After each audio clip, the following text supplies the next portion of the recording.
These are proof products. People are paying $80 per ounce for these products, and you guys are shipping this stuff out. Who the hell wants to look at their coins? A lot of people can only afford one of these, and it's a stretch for them. They open up these coins, they look at them, they're excited, and they see this crap. Today I'm going to be re-ranking the top online bullion dealers and mints.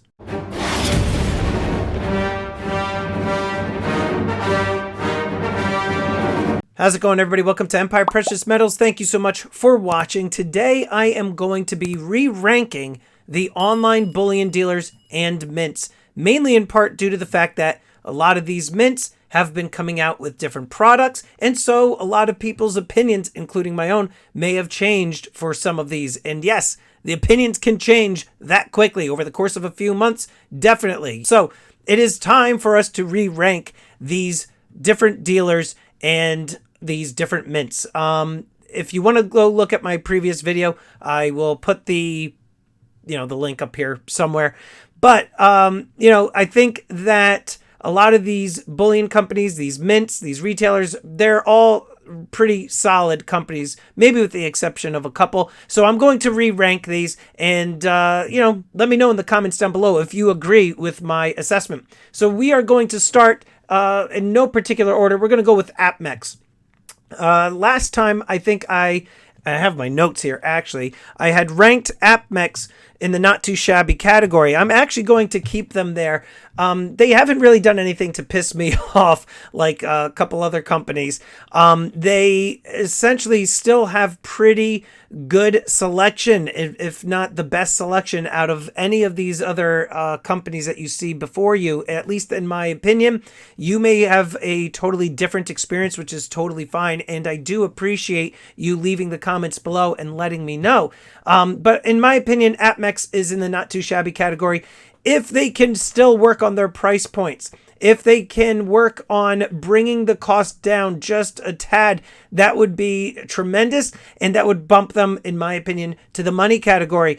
One of the things that I think that they've got going for them too is they do have the VIP memberships. The only thing with the VIP, which might surprise you guys, I don't know if you know this, you have to spend over a certain amount of money with the company in order to hit VIP status, if I'm not mistaken. I think it was $100,000.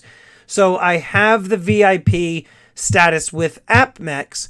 And what essentially that does is, yeah, you get alerts to some upcoming releases, but it also will give you the next tier pricing. So a lot of you that go on APMEX's website, you will see, if you want to buy like 3 of a particular coin, you're going to be buying at that most expensive level. VIP allows you to buy that same quantity, but at the next level pricing, if you're following what I'm saying. So I'm going to put them in the not too shabby category. Who did I have? I'm going to go in order, I guess, of the last time. Bold, I had them in the not too shabby category. I'm going to keep them there too. Again, in my opinion, they haven't really done anything to screw with any of my past orders. Friendly to work with. I did do a video recently, some of you may have seen it, where I tried calling them and tried to negotiate a price on a 1 ounce gold lunar tiger. They didn't budge. Maybe I should put them in the meh category. I don't know. But we're going to keep them in the not too shabby category. They have good pricing for the most part. They do have a good selection, and they're a smaller business. We're going to keep them in the not too shabby category. Who else? Okay, bullion exchanges. All right, so I actually had bullion exchanges in the not too shabby category last time. I'm going to actually move them to the meh category now. The reason I'm moving them down to meh, they've lost 1 level with me. As a reseller, I've spoken to many other dealers who not only sell on social media, I've talked to other coin shops and everything. A lot of people view them in a negative way because they essentially are what some of us call as the market killers. They are undercutting the pricing for a lot of these businesses. Now, for you, the average viewer, a lot of you do not buy and resell. That might be a good place for you to buy some stuff because they are relatively low in price. But from the standpoint of a reseller, and also you might want to think about this too before you start saying like bullion exchanges is the best. Just know that when you are looking to resell and you see that they are low in terms of pricing, that's going to screw with your ability to make a profit on said item or a particular batch of items. So I'm going to knock them down to the meh category. The other reason too, I don't know why I had them on the not too shabby category, mainly because of the pricing. But again, I'm in New Jersey and they're in New York City.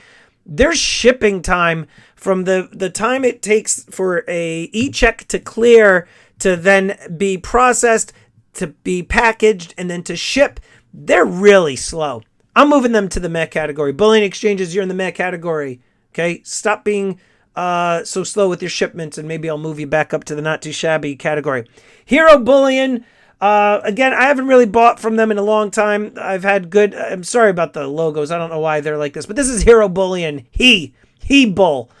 They're in the not too shabby category. Again, they are favored by a lot of the stackers in the YouTube stacking community.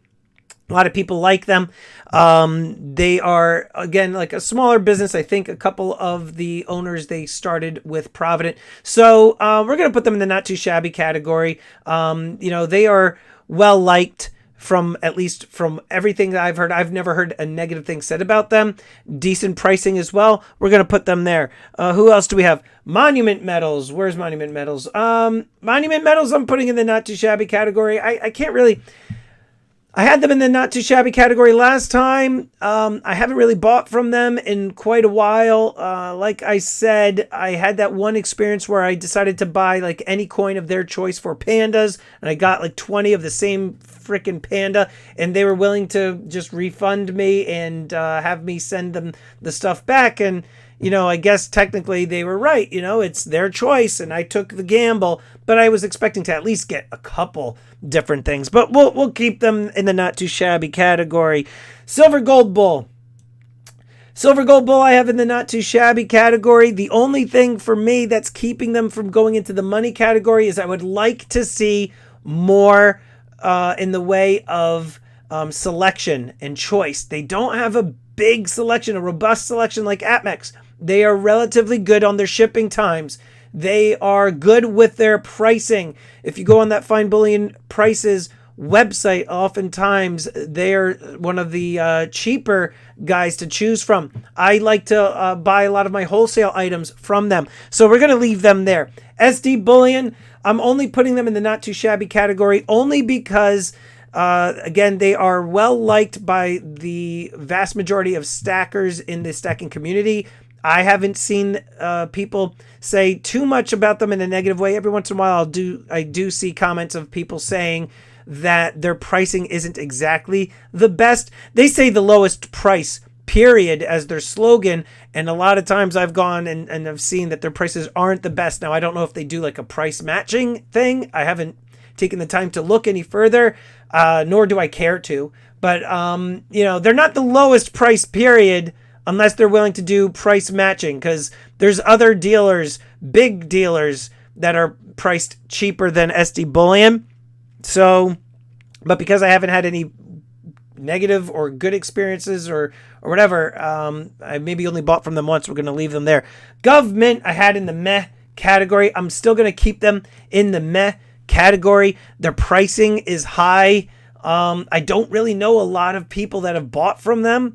My one or two experiences with them were fine, but, I can't really say much about them. You don't really hear a lot about them. A lot of people don't really talk about them that much. JM Bullion, they're still now, in my opinion, in the meh category. I was sponsored by them at one point. We parted ways, not for any negative reasons or anything like that. But the one thing I would say, it was getting more challenging for me to be a brand ambassador for them when I saw their pricing continue to go up. In fact, they used to, in my opinion, and a lot of people in the stacking community used to rival APMEX when it came to price. And now a lot of times their pricing is aligned with APMEX's prices, sometimes even more expensive, which is shocking. The one thing that they do have going for them, though, is they do have the veteran discount, which I think is a tremendous selling point. I don't know why some of these others don't introduce this. I have that for first responders in general. So that's, the veterans, any first responders, police, fire, EMTs. So those they get discounts on my website as well. So Bullion Exchange, JM Bullion, they're in the mech category. Their selection has gone downhill. Provident also, which is owned by JM. We're putting Provident in the mech category. Maybe I'll move. They've got the Zombuk series now coming out again, but I don't know if that's warranted to move them into the not too shabby category just on one release. So maybe we're just going to leave them there in the meh category. Let me know in the comments, what do you think? Are they meh or are they not too shabby? Monarch Precious Metals, I had them in the meh category. Again, their selection is low. They have some cool, hand-poured pieces and stamped out pieces. Like they've got the Egyptian pieces. They've got some things that are horror related. They've got the 10-ounce, dragon bars. They got a couple cool things, but we're going to leave them in the mech category only because they're not really that big. They don't have like a robust, selection. So we're going to keep them in the mech category. All right. Now here's the thing. New Zealand Mint, I had them originally in the caution area. They have been putting out some crazy products lately, which actually surprised me with some of their most recent releases, to be honest with you. Now, they were in the caution zone, not because of their products, because their products have always been really high quality. I had dinged them in the caution zone because of a situation that I had with customs. One can argue that that's really more of a customs issue, not so much New Zealand Mint, because they did ship something. So I'm going to have to, I guess, throw them the bone in that regard.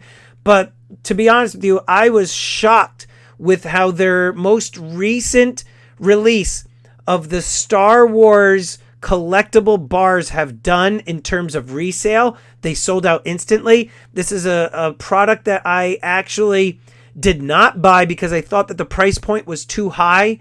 There was, I think like $2.99 retail or something like that for 2 1-ounce pieces. You didn't know what you were going to get. And as a reseller, I feel like that's a very high price point to, to kind of, ask my customers like, hey, retail $2.99, like I want $3.15, $3.20. That's a lot of money to ask. They're reselling for $400 and change, maybe even a bit more. And the people that got the really low mintage items, those are going for really high asking prices on eBay. I haven't actually seen things sold, but they are doing really well. Their statues are really cool. The Boba Fett, Yoda, and Darth Vader. I've been ordering a whole bunch of products for them. They've got the 1-ounce coins. I'm putting them in the not too shabby category. In my opinion, what would get them to the money category is if the price point was lower just a tad bit more. I recognize that there's a lot of work and licensing involved with a lot of these products. It's very expensive. So I get why the pricing has to be what it is. But if the pricing can come down a bit more, I most likely would put them in the money category. Also, I don't know if they offer wholesale. Actually, I think they do, but I buy from my wholesaler. So we're going to move them up from caution to not too shabby because they've been coming out with some really kick-ass products.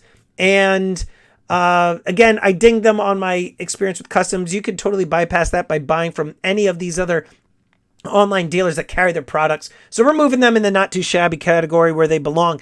Modern Coin Mart. I'm going to put them down in the danger zone still because I think they're a bunch of poo-poo heads. Joking aside, again, I had that one experience with them where they reused some of my material, and I said, listen, you want to reuse some of my material? I would ask that you, number one, ask first, and also we have to do something where it's mutually beneficial. Essentially, if you're going to be using my content, then you're going to have to pay me in some regards. I don't think that is unfair. I think that any of you who are watching this would understand if you are doing any sort of work or creating anything or videos or anything like that, and somebody takes your content to help promote their business or your hard work to promote something that's going to be monetarily beneficial to them, You, if you're smart, you would say, listen, that's my work. I should be compensated as such. And when I told this to them, I said, I think we could work in some way that's mutually beneficial. They said, thank you. We'll keep this in mind. And they unfollowed me. I was like, F you. I'm going to unfollow you right back. So they're staying in the danger zone for me. A bunch of ball bags, in my opinion. All right. I didn't have LPM. LPM is a overseas company. I would say they're probably the size of like AppMex in terms of selection and everything. I'm surprised I didn't have them on the last list. I'm putting them on the list now. I'm going to put them, hear me out now, and I don't want to ding them because of customs issues like I did New Zealand Mint that first time. We're going to put them in the meh category only because it is a challenge to work with LPM if you've got a customer service issue, being that they are based in Hong Kong. A lot of stackers are worried about working with a Chinese-based company. However, guys, I will say, in my interactions with them, they've been fine. I've never had any issues. I've ordered from them in the past, and I've received my things, no problem. And I know other stackers and resellers have as well. But in my opinion, I'd rather just buy some of the products or the exclusives that they offer from some of these other online dealers that are here and maybe pay a little bit more premium, knowing that I don't have to worry about any sort of customer service issues or what have you.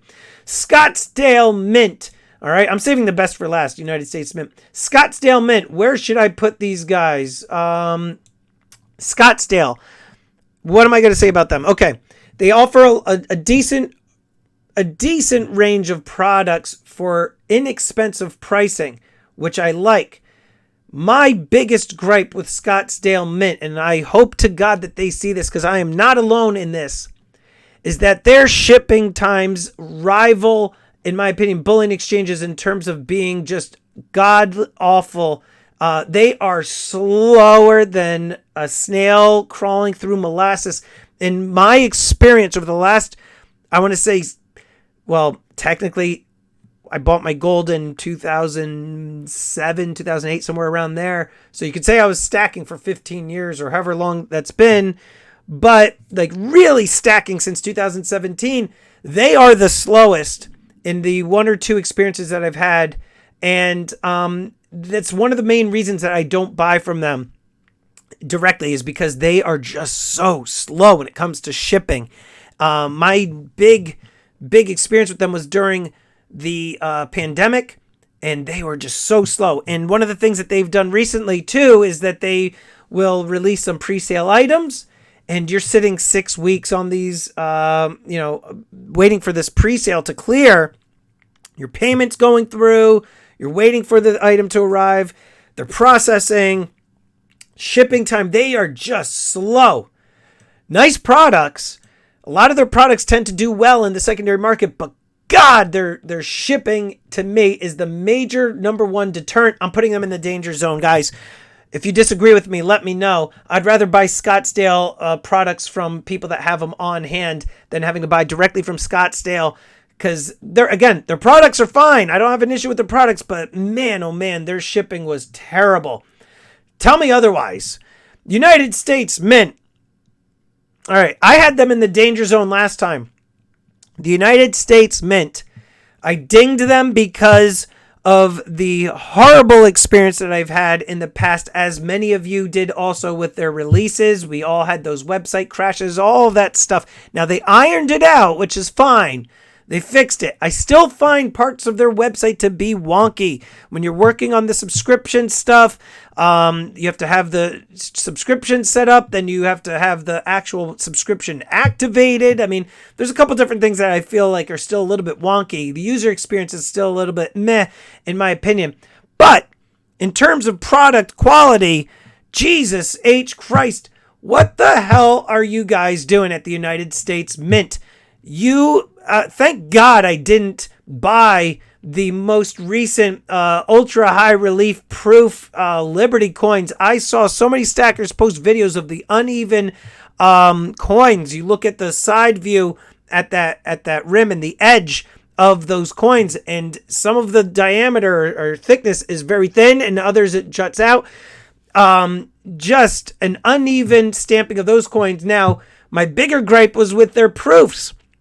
Some of you watched my videos of the error that I thought. I didn't know what the hell it was, but I'm looking at my proof Morgan dollars that had these, looked at gashes and red ink in there, and upon further inspection and cracking open the capsule, the stuff was thread. And I only knew this because people within the stacking community, thank you to all of you who watched and commented, said, oh yeah, my buddy got this, and it was like a green thread. Somebody's like, oh yeah, I had some of that, those blue threads. I had red. I don't know what all these threads are. Why there's threads in the first place in these capsules. Why? These are proof products. People are paying $80 per ounce for these products, and you guys are shipping this stuff out that has threads in them. Who the hell wants to look at their coins? A lot of people can only afford one of these, and it's a stretch for them. They open up these coins, they look at them, they're excited, and they see this crap inside the capsule. Not to mention you need the jaws of life to open up these freaking capsules. And I cracked one of them. I had two. One of them cracked. So now I had to just sell it at a loss. I could send it back to them to get a refund. I don't want to, I can't be bothered. I don't have the time. United States Mint, you're supposed to be, in a world class of freaking mints. Like, what the hell are you doing? Why don't I have, and we're talking dealers, like, we're not necessarily talking mints here, but you could buy a lot of the products direct, right? So United States Mint, they need to get their stuff together. The people I spoke to, customer service, they were very, very nice. They've got essentially like 7 day a week from morning until night customer service, which is a great, great thing for them. But again, God, just fix your quality. Your quality control is crap. Other people are talking about halo effects on the, I didn't watch these videos, but they're saying, oh, my buddy got a halo effect on there. I don't know what the hell you're talking about. People are unhappy with the proofs that they got. And, you're buying like a box that you shouldn't have to inspect every freaking coin. We should know that the stuff that you are sending is high quality, and that you don't have random things inside the capsules that we have to try to pry open and get out. Shame on the United States Mint. Pisses me off. Fix it. Damn it. Anyway, let me know in the comments down below. What do you guys think about my rankings? Still, nobody has gone to the money categories. Nobody's impressing me. Do any of these companies impress you guys? Should they be in the money category? Should any of these be into the danger zone? Let me know in the comments below.